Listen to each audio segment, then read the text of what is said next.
My guest today is a FID, that's PhD to you and me, therapist turned executive coach. He spent over 25 years helping leaders move beyond micromanaging, beyond burnout, and beyond approval seeking into being grounded, secure leaders of people.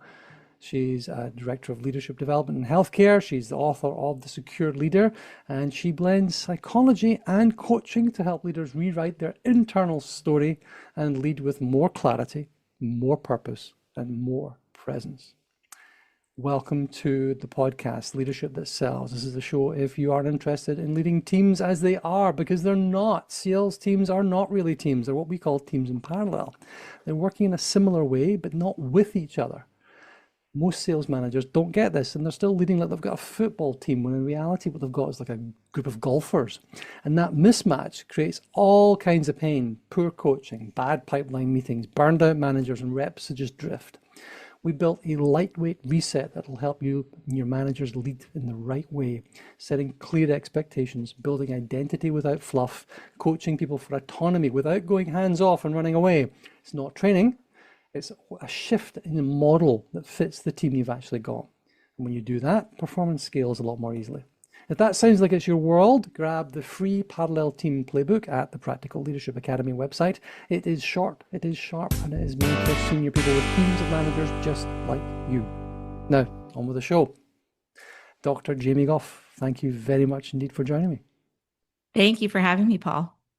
Well, you've written a very interesting book.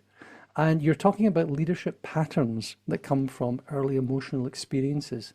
And Yes. the way that those stories show up in how you lead today.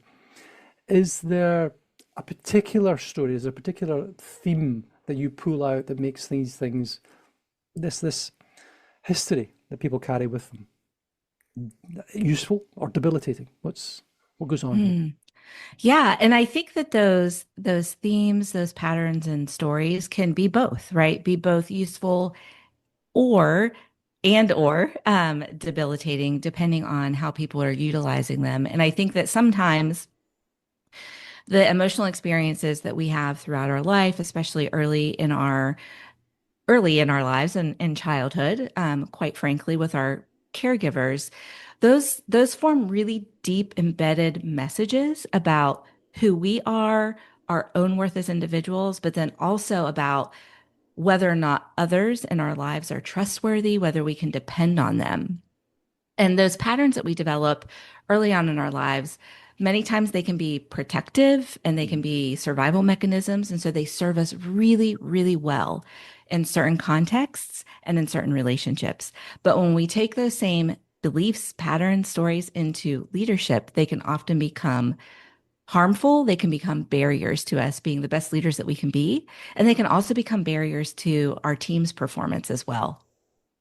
Do you know, you're talking about this as a childhood follow through, and I often say that most of my leadership lessons have come from my kids, Hmm. and most of the ways that the challenges that I have in how you lead people, it is parenting to a less, greater or lesser extent. And I think if you've had a challenging childhood, I can really understand what you're saying there, how those Hmm. things, if you don't know how to set barriers, or you've never had barriers set, if you have a bad relationship with your father or something like that, I can Hmm. really see how you would struggle to coach someone forward. I mean, Hmm. you've got the story of I live in a close and people cycle up and down here as little kids, and there's a story of the parent, not necessarily true, running behind the kid on the bike, and you say, "Oh, this is Johnny. He's a bit of a faller," in front of the kid. Hmm. He's a bit of a faller. That's not encouraging. No, yeah. How are you supposed to build people up if you've never had somebody build you up? How are you supposed to Hmm. nurture someone if you've never Exactly. had that nurturing experience? Hmm. And that, and then also how are you supposed to, like, if for example, if you had a childhood experience where your caregivers weren't responsive or Mm, accessible to you, where they didn't respond to your needs, then how are you supposed to trust people? So when it comes to leadership and delegating, Yeah. right, to a team or trusting someone on your team to follow through on an important project or task, um, then you can see where that can become like micromanaging, right? Because you don't really trust that other people can do it because you've learned that you have to take care of yourself and you have to do everything yourself. So there's so many ways in which those experiences, if we're not aware of how they might be influencing us, how they can seep into other areas of our lives, including leadership. Do you know, I often find when I work with groups of people, and I firmly believe that leadership is a learned skill set, but in the process of getting people to the point where they have access to the tools and the skills that you need, it's therapeutic to the point where you talk about you're essentially helping somebody to rewire their internal Exactly. barriers. You're Hmm. saying, okay, if you micromanage somebody, this is what happens when you do this. So what you need to do is that. And Hmm. coaching fundamentally is awareness. Right. You do this, this happens. Were you aware of that? No, okay, permissive and all that sort of stuff. But you bring awareness to a situation and say, this is what's happening. This is what you're trying to do, and this is what you're doing, and you're not. The impact is something different than you expect. And you see the light go on, and 8 out of 10 people are going, "Gosh, that happened to me. I won't do that now." And just Hmm. the acquiring those tools as you go is that rewire, Hmm. is that shift from the technical fix becoming part of this vertical state. Yes. Yeah. Yeah, exactly. And I've seen that so many times where, leaders or managers who are struggling and they have tools because like in my organization, for example, we have an amazing award-winning new leader onboarding program that is 6 months long, and we really equip people with some incredible tools that they can utilize around giving feedback, having difficult conversations. And we do a really good job. It's not just like we teach you and you're done. We also do a really good job of reinforcement and following up and providing some one-on-one consultation and coaching for some who are, willing to take advantage of it. But what I've seen is that there are some managers and leaders who, despite having the tool, right, the skill, we've taught them the skill, their mindset can get in the way of them utilizing that tool or that skill effectively. And so it's exactly what you said about, I think for some people who do lack self-awareness, and that really is what coaching is about, helping people come to that self-awareness, they have to rewire that mindset and change that mindset, make an adaptive change in how they think about themselves and others in the world and how they think about leadership and relationships before they can take that, step by step approach to providing effective feedback or whatever it might be. So you've got you talk about this like a little framework for almost you call it self-discovery, right? So you have to. I always say that if you want to know how people work, first of all, look in the mirror, right? Hmm. If you don't know yourself, you can't work with other people. Right. And some of that comes through simply age, experience. But I've also worked with some young people who are very mature in their own awareness. Hmm. But I think, most folk need just a nudge. They need a bit of step work to go through Hmm. this. This is who I am. This is who I want to be. How do I Yeah. get there? Hmm. Hmm. So Yeah. I know you've got a framework for that. Talk us through that. Yeah. Yeah. Yeah. And in my book, I walk people through that in kind of a narrative way, really. So it's about, I focus on this idea of story and how stories become deeply embedded, in our brains, like neural pathways or Mm. patterns, if you will. And so I take people through a process of deconstructing their story. And so that is examining yourself, really spending some time through some guided questions and some guided exercises to understand, like, what are the stories that you're telling yourself that are driving you? what's working well for you within those stories and what are some of the patterns within those stories that are holding you back, that have become barriers. And so walking people through a process of deconstructing and examining those stories and really gaining that deep self-awareness. And then once you deconstruct your story and you have a better understanding of, oh, now I understand why I show up the way I do, why I do certain things as a leader or as a manager, then you can begin identifying, okay, what do I need to do to change this? And so I think that they're really, you know, three areas. And one is going from, becoming more emotionally regulated. So moving from dysregulation to regulation, beginning to identify and understand what your triggers are, and then how do you regulate yourself when you are triggered, and what does that look like? And then the second has to do with connection, because we need to know how to connect effectively with other people and connect with people on a deeper level in an authentic way. And that also helps us to become, more secure as we connect with people, take risks in doing so, um, and experience kind of both the give and take of relationships. And then, thirdly, those two things together lead to a more holistic sense of integration in terms of your identity. So kind of bringing things together, rewriting a story for yourself in terms of how do you want to be showing up? What do you want to be known for as a leader? What does that look like? And then what are some steps for maintaining that new story moving forward? The last piece here, this reauthoring of the narrative. Okay, Mm-hmm. wonderful idea.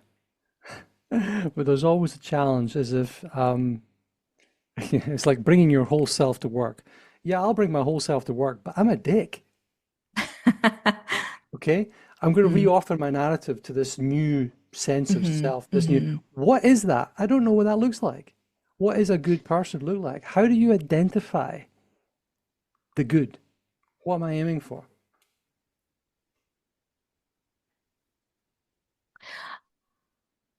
I think barring, and I kind of talk about this a little bit in the book too, barring like really significant trauma or significant mental health issues or personality disorders, right? So kind of like setting Health, those things. yeah. Yeah, yeah, yeah. Disclaimer, Setting we are those. not. Yeah, Uh, exactly. This is not about, Speak to your healthcare trauma provider. therapy Yeah, or, yeah, yeah. um, but kind of setting those things aside. I really do think that fundamentally,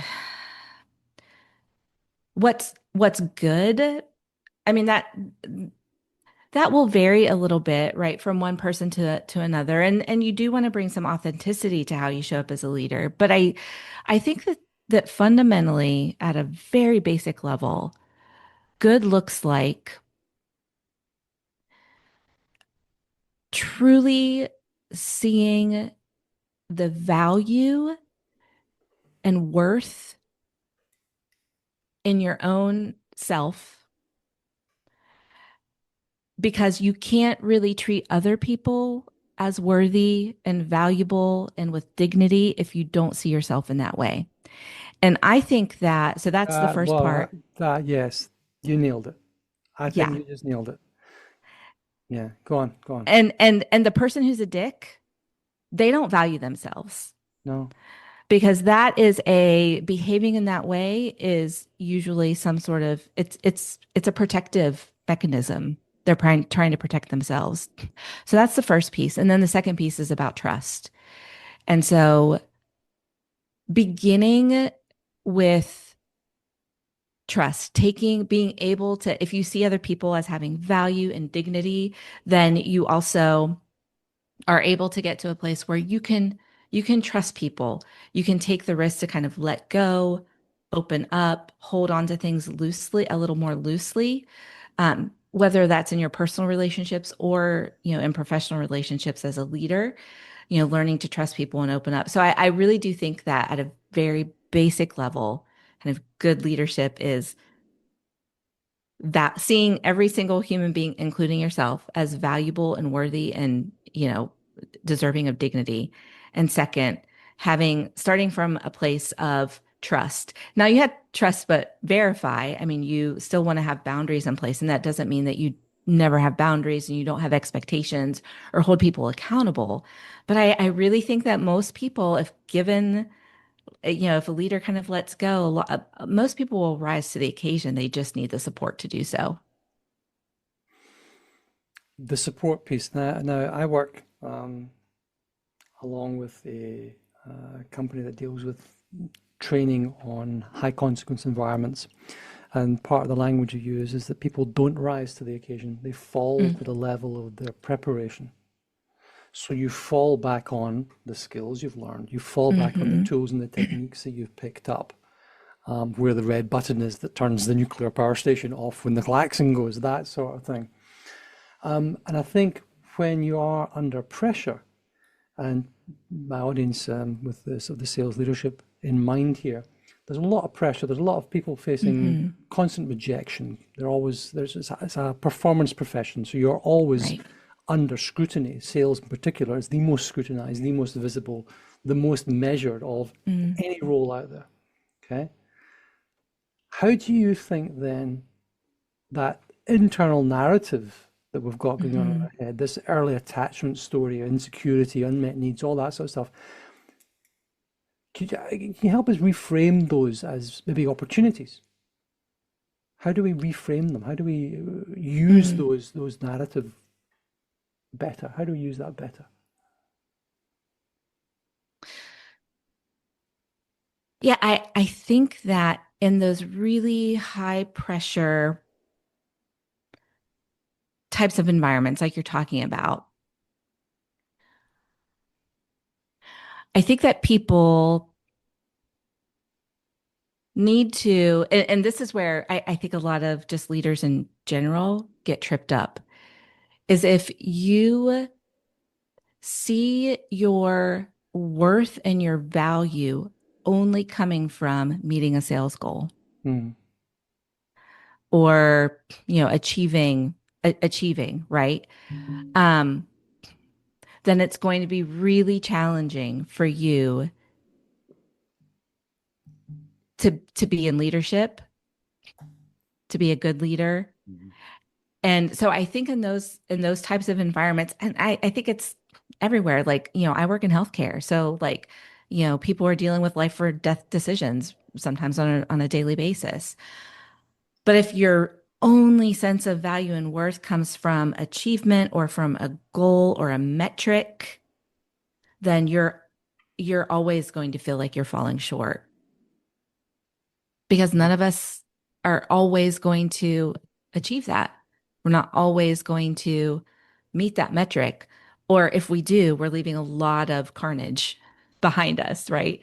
In our wake. Unique. So I think that in terms of that like story, and especially when it comes to that sense of worth, it's like building that and finding other things that in your life, relationships, outside of work, or even other things within your working environment that provide you with a sense of purpose and, provide you with a foundation that's not only based on achieving that goal. Yeah, If that, I say quite frequently that if you, the the typical disaster promotion is the person who's best at the job getting promoted into the leadership role. Right? So hmm the top seller, for example, being promoted to be the sales manager, right, and that way you've lost your top seller because they're no longer that, right, and you're probably about to lose half of your team because the top seller does not typically guarantee to make the top hmm salesperson. So there's a challenge as well, I think, around the security of the individual, in that insecure individual promoted to the position of authority or leadership is about to burn themselves out and their team out, yeah, right? So that drives insecure leaders drive high hmm turnover. You don't yes, want high yep, turnover. Turnover is absolutely, really expensive. hmm You've got some exercises in your book about building up this sort of psychological safety. hmm What could a sales leader, sales manager do to keep those top performers working hard, build that hmm safe zone, but without yeah, being too fluffy? Because I don't know about right, right, healthcare, but right, yeah. sellers don't do fluff. Yeah, no. And I think that when it comes to psychological safety specifically, I'll draw on the research of Amy Edmondson because Ah, who yes. else are you going to draw on, right? When you're talking about psychological safety, other than the person who really kind of started Find it. the research on it. Yeah. And so, she talks about psychological safety. So it's on a matrix, right? And psychological safety is one piece, but expectations are the other. And so in that top quadrant, top right quadrant of her matrix is where you have high psychological safety and high expectations. So that's when people become high performers. You have a high performing team who are meeting their goals, and they're staying because they know that if they do fail, they don't meet a goal, whatever it might be, that they're not going to be judged, criticized, punished for it. The perspective instead is, okay, we didn't meet this goal. What do we need to learn from this? What new skills do you need so that you can meet this goal in the future? What support do you need to make sure that you meet that goal in the future? Or if it's not a good fit, like how can I help connect you to a different role that might be a better fit for you, but it's in a supportive way. So, I mean, high expectations are, really necessary to truly have an environment that's characterized by like really the true definition of psychological safety is not that it's just a, nice fuzzy place that you go and, um, you know, everybody's swinging in hammocks, relaxing in the sun. That's not, there are no expectations there, right? Yeah. Okay. Okay. Yeah. So, and I think in order for when it comes to managers or leaders stepping into that role who are high performers themselves, it's a significant mindset shift that is needed for them because, and I experienced this. I remember one person that I hired onto my team who was a lot younger than me. She was a brand new grad, but oh my goodness, she was incredibly talented, very gifted person, highly skilled. And my initial feelings in relationship to her were, I hired her, but then I also felt really threatened by her. Fear.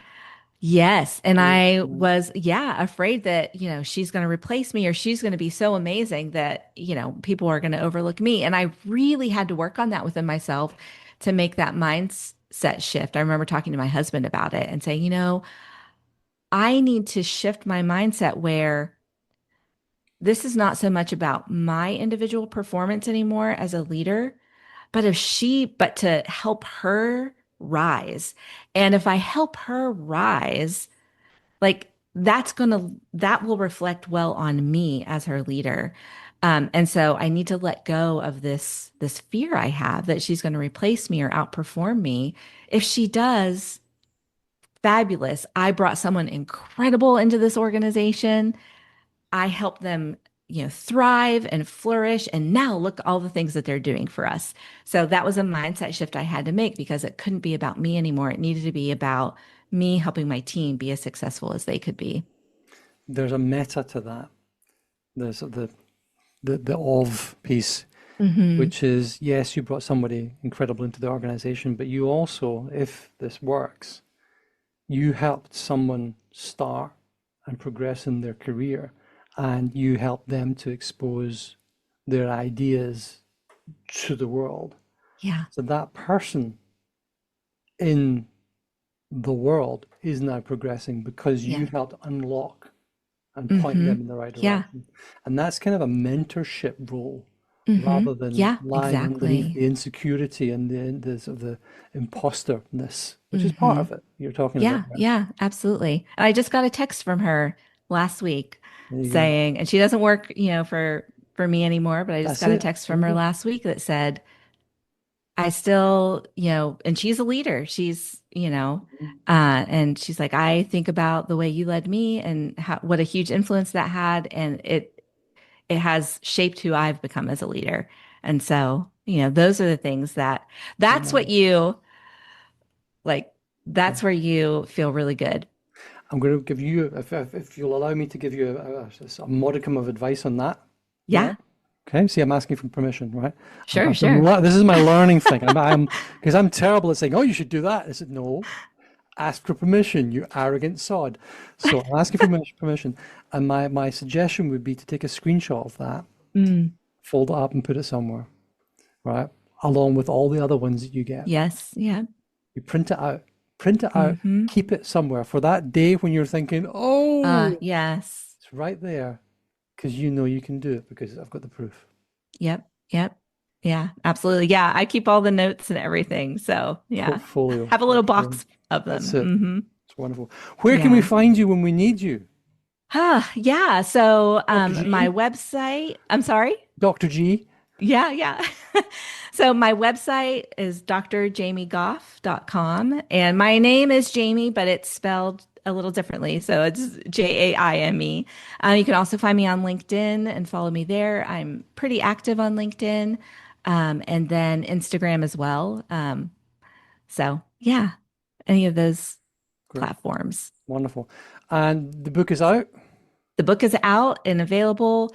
It can be found on Amazon, bookshop.org, Barnes and Noble, wherever you buy books. Excellent. Excellent. Yeah. Excellent. Excellent. Well, we look forward to that. The Secure Leader, discover the hidden forces that shape your leadership story and how to change them. Released September 2025. There we go. Dr. Jaime Goff. If you had the biggest Sharpie in the world and an unlimited number of billboards, what would be the message you would share with all of us? I think going along with what we've been talking about today, I think the billboard would say,